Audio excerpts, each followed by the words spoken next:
Recently, I talked about my strategies for reading big books, and I wasn't just talking about long books. I was talking about books that are some combination of long, time-consuming, or intimidating. And the thing is, it's not that common for me to feel intimidated by a book anymore. I tend to think of a big biography or something like a long classic novel the way I would think of most books, as another equally viable option for what to read next. I know there's a lot of online discourse about how being called gifted or a pleasure to have in class as a child supposedly guarantees you a lifetime of crippling neuroticism, but I think it's more typical for all of us, gifted or not, to overthink things less and less the older we get. So for me, for the most part, a book is a book is a book. But here we are a few months after me making that video, and I've realized that I am intimidated by a few classics on my shelves, or really, to put it more accurately, I've developed certain mental blocks with them over time without realizing it, honestly. And when you're having an illogical train of thought, sometimes just saying that thought out loud and hearing how dumb it sounds reverberating in the space around you can be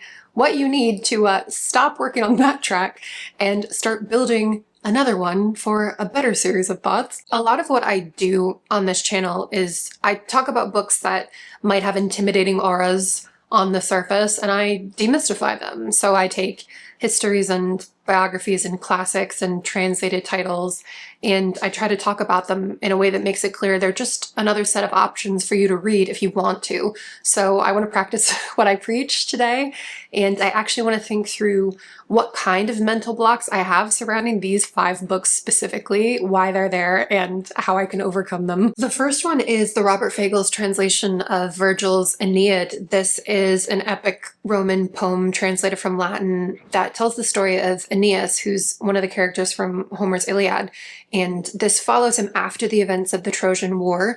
What's so funny about this being one of the 5 books is that Homer's Iliad and Odyssey, translated by Fagles, were 2 of my major examples of big books I've successfully read on my own without any extra context beyond the introductions by Bernard Knox, who again does the introduction here. And these 3 books are even marketed by Penguin to go together. Like, look at these editions. So why can't I just transfer how I already feel about the ones with the blue and red spines to this one with the gold spine? Pull yourself together, woman. The thing is, there was a period a few years ago when I went out of my way to familiarize myself with the Greeks, and I've never done that for the Romans. So at this point, I have a pretty decent foundation in the Greeks, but for the Romans, I got nothing. I have an empty, sprawling field in my mind as far as the eye can see with like unusually loud grasshopper noises. I mean, I know about the work of people like Ovid and Suetonius and Plutarch and Livy in a general sense, but I haven't read any of them. And I was thinking earlier this morning, what have I actually read that's even Roman related? And I came up with 4 things. Are you ready?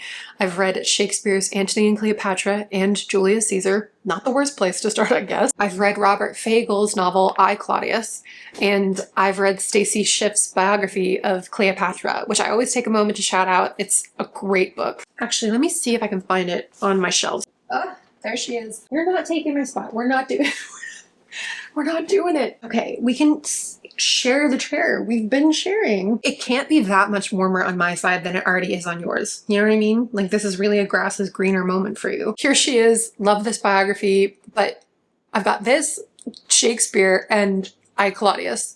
That's what I'm bringing to the table. So essentially nothing. I mean, I am bringing my curiosity and my willingness to learn and all that. And the teacher in me is saying that those are the most important things, but the student in me is feeling petulant about it. I don't know.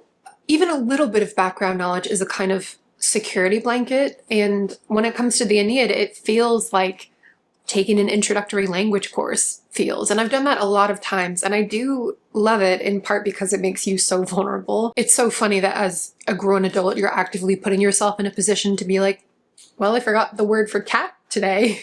Again. But I think not acknowledging that mental wall is why it's come to be as tall and fortified as it is, because it's really not that big a deal to step outside your comfort zone. I wouldn't have any knowledge at all of the Greeks or any time period if I hadn't done that already so many times. So what's one more time? If you're big on the Romans, please give me a few of the works that you've enjoyed the most, and I'm especially open to nonfiction. I might embark on some kind of a project to feel less like a dum-dum where the Romans are concerned. All right, the next one isn't intimidating me because of the time period or subject matter. It's more a combination of the length and the form, and you'll see what I mean when I reveal it.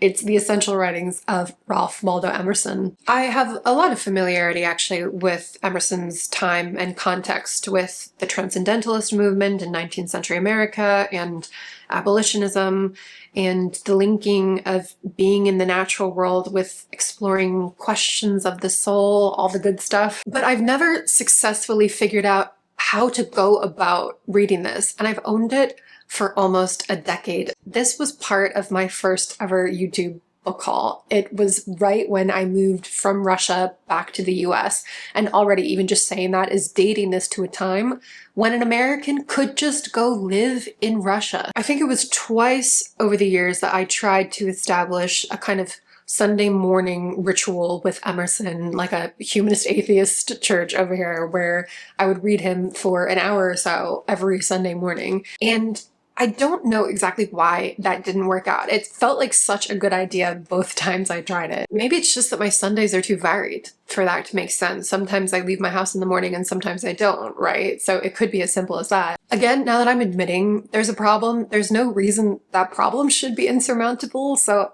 I want to take my own advice and re-strategize here, and it occurs to me that maybe I should go about reading this the way I usually suggest people read Václav Havel's essays. There's a big collection of his called Open Letters that I've recommended in the past. Actually, let me go grab that. Right where I left him. So in my Czech literature overview video, I talked about how just trying to read this from cover to cover actually would make it harder to get into, I think. I typically recommend people start with 2 of his shorter essays on evasive thinking and 6 asides about culture, then go on to his longest and most famous essay in here called The Power of the Powerless, and then move on from there. And I could do the same thing with Emerson, where I could choose some of the more famous speeches and essays, and then divide the rest into themes and read by theme categories. Another option to help me get a foothold in a book that's over 800 pages is maybe to read a biography of Emerson before or alongside these essays. And I think there was one that came out a few years ago from James Marcus that I had my eye on at the time. Another American author here, the third book is Walt Whitman's Leaves of Grass. And it's funny to hold this up in this context because I just talked about being pretty familiar with Emerson's time, and Whitman was inspired by Emerson. And there's this famous quote about Emerson bringing Whitman to a boil in a way that helped him create Leaves of Grass. I've done a lot of work to overcome my fear of poetry from when I was a younger reader. I've found some poets I really love. And I think as soon as you do, you realize that poetry is just like any other form, where some of it will really resonate with you and a lot of it won't. I sometimes think poetry advocates can overstate how unimportant background knowledge is for the people who've really put in the time and become familiar with the major works of a poetic canon. They can forget what it's like to go in blind, to not be getting a lot of the references, or to just have that feeling that you genuinely have no idea what's going on. But the point stands overall that often poetry is so much more approachable than you would think. And as an adult, no one's quizzing you on it afterwards. When I think of Leaves of Grass, though, I think I've read barely any American poetry. I don't know what I'm doing. I'm probably not going to get it. There's that quiet voice inside me saying those things. And I'm more likely to hear that voice, I think, when we're talking about classic poetry, when it's form and time period that are combining to make something feel unfamiliar. I have to say though, when I was talking to a friend recently about being nervous to pick up Leaves of Grass, he actually just laughed at me and he was like, "It's not complicated poetry, girl. Like, just read it and you'll see." Book number 4 is our first and only novel, and I'm really not proud of this blockage. It's Orlando by Virginia Woolf.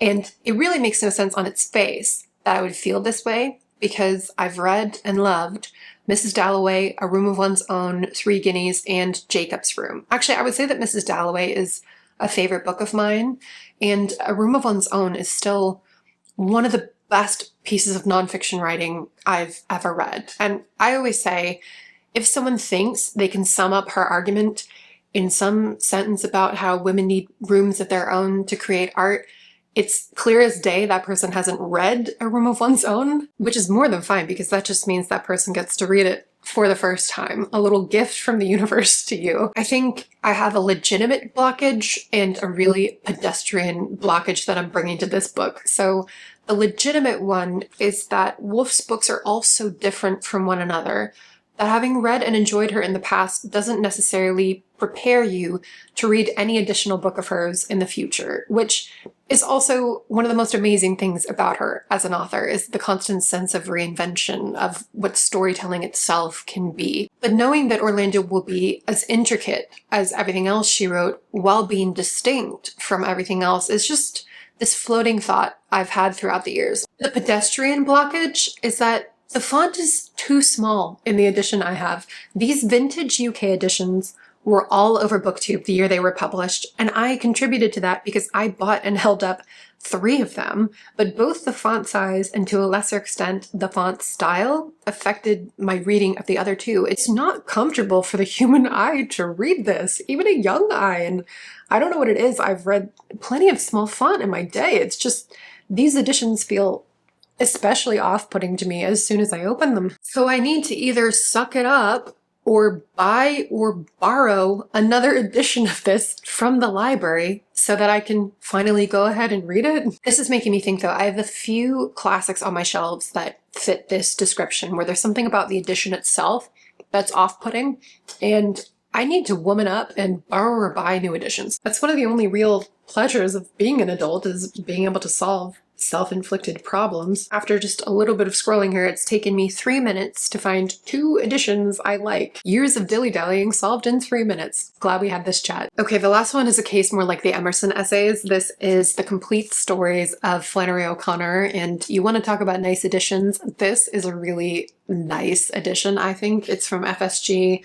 And the cover art is from June Glasson, and the design is by Charlotte Strick. Thank you, June and Charlotte. When a short story collection is this long and this comprehensive, I will struggle to read it. If a collection is more compact and is focused on a specific theme or a specific time period from that author, great, I'll read it, no problem. Collected stories, blockage. Immediate mental blockage. Especially in a case like this where the book's reputation is such that I'm thinking, okay, I need to prepare myself for all the excellence, all the greatness. Prepare myself, why?